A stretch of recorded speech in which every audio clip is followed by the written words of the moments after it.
figure of the pro-independence movement, facing up to 30 years in prison, is seeking refuge in Switzerland because she does not trust the impartiality of the Spanish courts. Hello and welcome to Catalan News. Ana Gabriel, a former MP for the anti-capitalist coup, will not appear before the Spanish Supreme Court tomorrow. She refuses to testify in Madrid because she thinks she is being politically persecuted for her pro-independence ideas and will ask Switzerland for asylum if Spain demands her extradition. This is the main story today here in Catalonia, where we've also learned that exports hit another record figure last year for the 7th time in a row. And stay with us if you want to discover a bit more about the circus, because this week Catalonia hosts one of the biggest circus festivals in the world. The Catalan leader Carles Puigdemont went to Brussels last October, right after the Spanish government sacked the Catalan government and took direct control of Catalonia following a declaration of independence. He's been in exile for almost 4 months. Half of his government was imprisoned and 2 ministers are still in jail while the others are free on bail awaiting trial. From Brussels, Puigdemont and his ministers criticise what they see as a Spanish persecution against pro-independence leaders and an unfair trial. And from now, there will be a new Catalan politician making their case international. The Catalan independence movement has gone international again.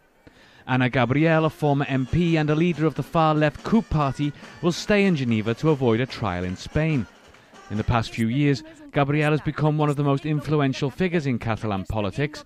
Her party has only a few seats in parliament, but it is enough to make it the kingmaker that secures a pro-independence majority in the chamber. Gabriel faces criminal charges in Spain for pursuing independence and was due to appear in court on Wednesday, as some of her colleagues have already done.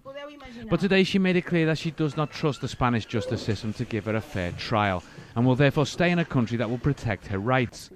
She announced her decision in interviews given to Swiss national media, proof that she does not intend to go unnoticed by international eyes. In fact, her situation has many parallels with that of Catalan President Carles Puigdemont, who is currently in Belgium. His presence in the capital of the European Union put Catalonia in the international media spotlight. By staying in the European capital of the United Nations, Gabriel's intentions are no different. Gabriel's party colleagues held a meeting today in Catalonia to support their leader. L'Anna no ha fugit. L'Anna ha buscat refugi, com tantes altres persones fan avui en el nostre planeta per una persecució política. The question now is, how will the Spanish judiciary respond? They could ask for her extradition, but as Puigdemont's case showed, the justice system of the other country might not necessarily make that easy, and the Spanish government is not happy with Gabriel's move. Senzillament és una mostra de falta de respecte a la democràcia, de falta de respecte a l'estat de dret i, com dic, d'incapacitat d'assumir les conseqüències dels propis actes. Gabriel's defence believes that the Swiss judiciary will not accept an extradition order without proof that violence was used in a pursuit of independence, and this evidence, they say, does not exist. So what does Switzerland think about hosting a Catalan politician that refuses to testify in Spanish courts for an alleged politicisation of the justice process? We can speak now to Matthias Reinhardt, a Swiss Socialist MP and co-president of the Intergroup on Catalonia in the Swiss Federal Parliament. Mr. Reinhardt, thank you very much for being with us today. Hello. You said on Twitter today that Ana Gabriel should feel safe in your country, in Switzerland. Why is that? I hope so. I hope so.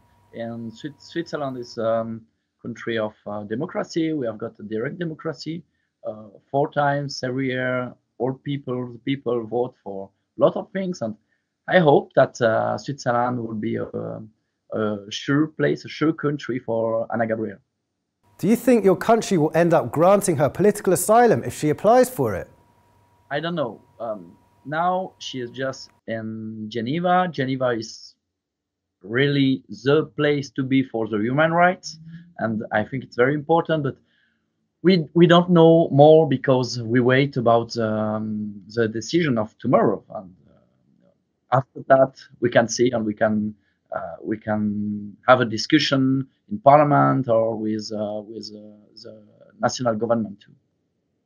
You are the co-president of the Intergroup on Catalonia in the Swiss Parliament. You've been to Catalonia several times.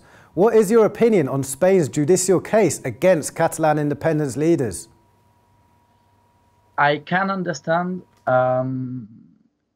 in Barcelona, in Catalonia, that there is people for or against the independence. That's democratic rights, but normally the people can vote and can decide, and that's the important. And now we can see that not very democratic. We can see that there is politicals and they are in prison in problem with the justice, and it's not okay. They are.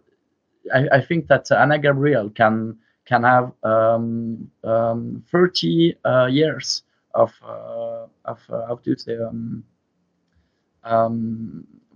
judicial problem. Yeah, but what's the problem? The problem is just to vote and to accept and to say, yes, I'm from Catalonia, freedom of Catalonia. It's not a crime.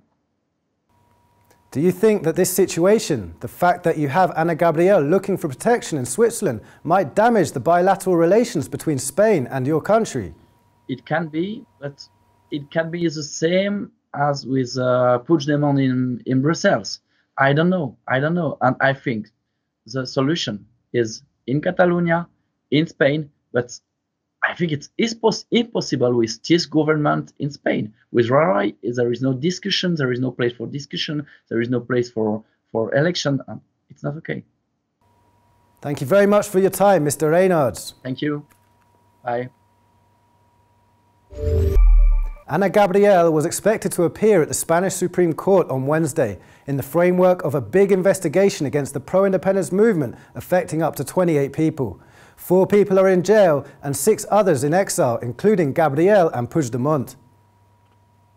Today, the former Catalan president Artur Mas testified before the court. Mas, who is barred from taking public office for organising a non-binding vote on independence in 2014 and had his house seized to pay for the referendum costs, said to the judge that the Declaration of Independence last October was symbolic and not legally binding.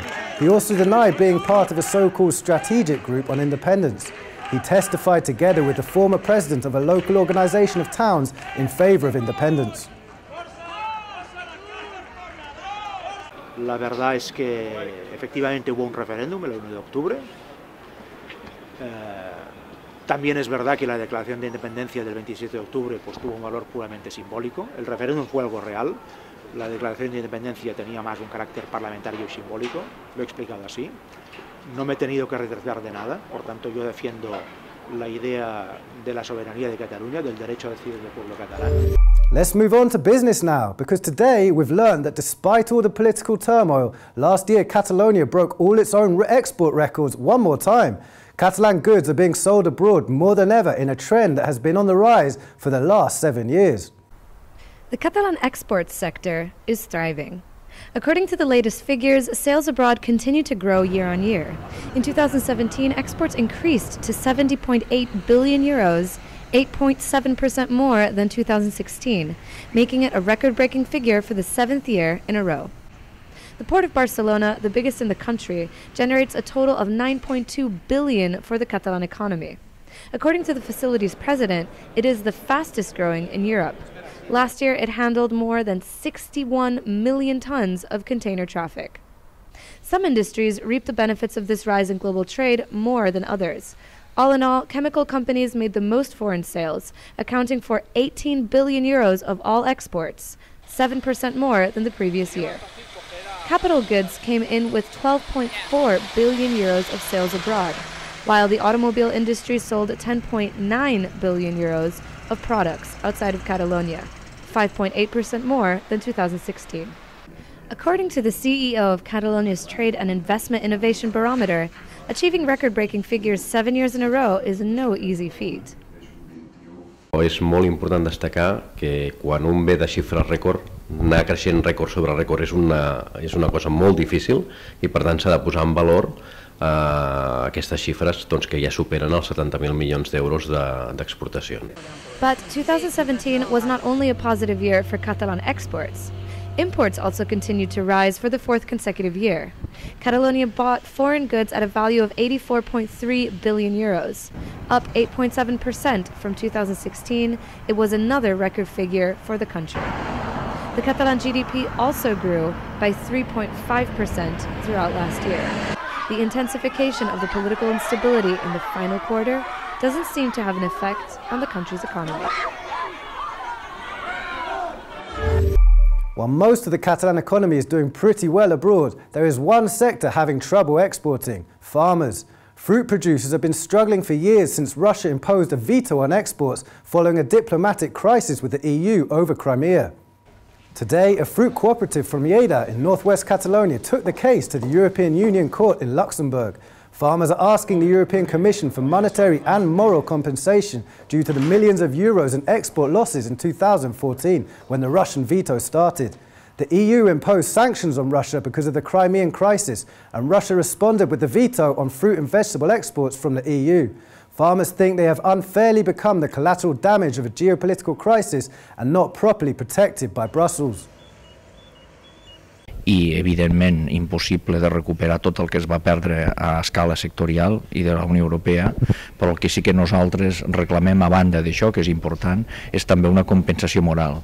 Una compensació moral precisament doncs, en forma de reconèixer que les coses van fer molt malament, que es poden fer millor. Any exciting plans for the next few days? If not, you might want to take a look at the Circus Festival in Girona. With artists and acrobats coming from all over the world, the northern Catalan city will host colourful and dramatic performances this week that won't leave you indifferent.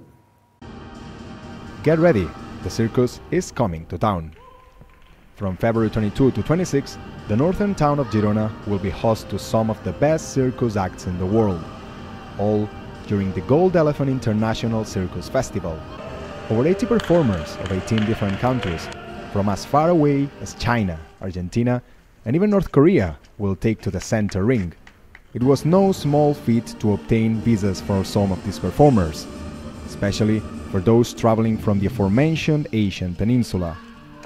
But in the end, the last of the artists and their material all arrived in time for the big show, and the series of performances, according to the organization, were betted to be more spectacular than ever before.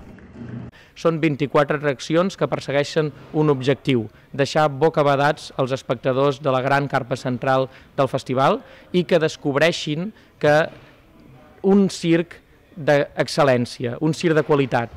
The higher standard for choosing the acts isn't the only reason for this year's festival is special. This is both its 7th and 1st edition, because for the past 6 years, it's always been held in the town of Figueres, up north by the Catalan-French border. And that's not all. 2018 marks the 250th birthday of circus as we know it. In Girona, it will also be the first time some of these acts are seen in all of Europe. To take place throughout 6 stands, more than 25,000 tickets of the 30,000 available have already been sold. Make sure to get your entry very soon, because what happens under this big top is said to be like no other circus you've ever seen. And with this, we finish today's show. But before leaving, we have an art exhibition recommendation for you, one by the world-renowned artist Miquel Barceló. You might know him because he designed the ceiling of the UN building in Geneva. Well, he also painted a series of works to honor the writer Josep Palau i Fabra, born exactly 100 years ago. You can see them all in Calles d'Estrac, a town on the Barcelona coast. See you tomorrow.